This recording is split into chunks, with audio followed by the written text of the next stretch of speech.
அவர் அந்த காலதாமதம் குறித்தோ, அந்த இடத்துல கூடுகிற கூட்டத்தை அதை அந்த கூட்ட மேலாண்மை செய்வது குறித்தோ, அவர்களுக்கு போதுமான அனுபவம் இல்லை என்பது வெளிப்படையாக தெரிகிறது.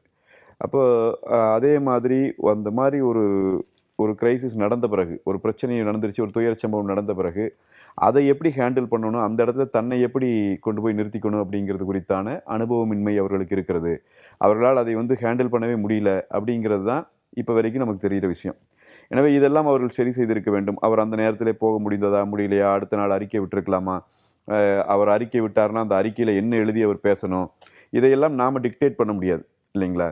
அது அவங்க நினைக்கிறாங்க இப்படி இருந்தால் தான் சரியாக இருக்கும்னு நினைக்கிறாங்க. நம்மை பொறுத்த வரைக்கும் இப்படி ஒரு வேளை மன்னிப்பு கேட்டிருக்கலாமா, இல்லை ஒரு வருத்தம் தெரிவிச்சிருக்கலாமா, இல்லை முதல் நாள்லேயே பேசியிருக்கலாமா, அல்ல 2ஆம் கட்ட தலைவர்கள் உடனடியாக மருத்துவமனைக்கு போயிருந்திருக்கலாமா, அல்லது குறைந்தபட்சம் 2ஆம் கட்ட தலைவர்களாவது அடுத்த நாள் செய்தியாளர்களை சந்தித்திருக்கலாமா, இப்படியெல்லாம் ஏராளமான சஜஷன்ஸ் இப்போ நம்ம கொடுத்துட்டே இருக்கிறோம்.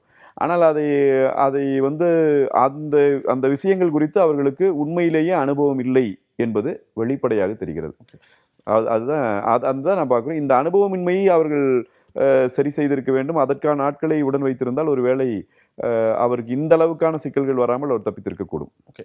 இப்போ இந்த கவர்மெண்ட்டுக்கு கிரவுட் மேனேஜ்மெண்ட்னா என்னன்னு தெரியலன்னு நீங்க சொல்றீங்க.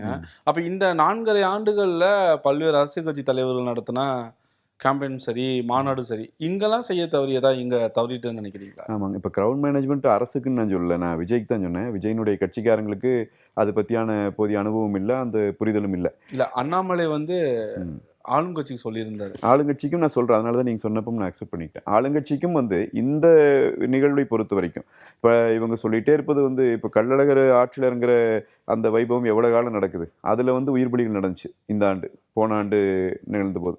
அதுலேயுமே இவங்க கோட்டை விட்டாங்க. இங்கே விமான சாகச நிகழ்ச்சி நடந்தபோது இங்கே 5-6 உயிர்கள் பறி போனது, அதிலும் இவர்கள் கோட்டை விட்டார்கள். என்றால் இவர்கள் தொடர்ச்சியாகவே அரசாங்கம் இதில் ஒரு கவனமின்மையோடு தான் செயல்பட்டு கொண்டிருக்கிறது என்பதற்கு இவர்கள் ஆட்சி காலம் வந்த பிறகு தொடர்ந்து நடக்கிற சம்பவங்கள் ஒரு எடுத்துக்காட்டு.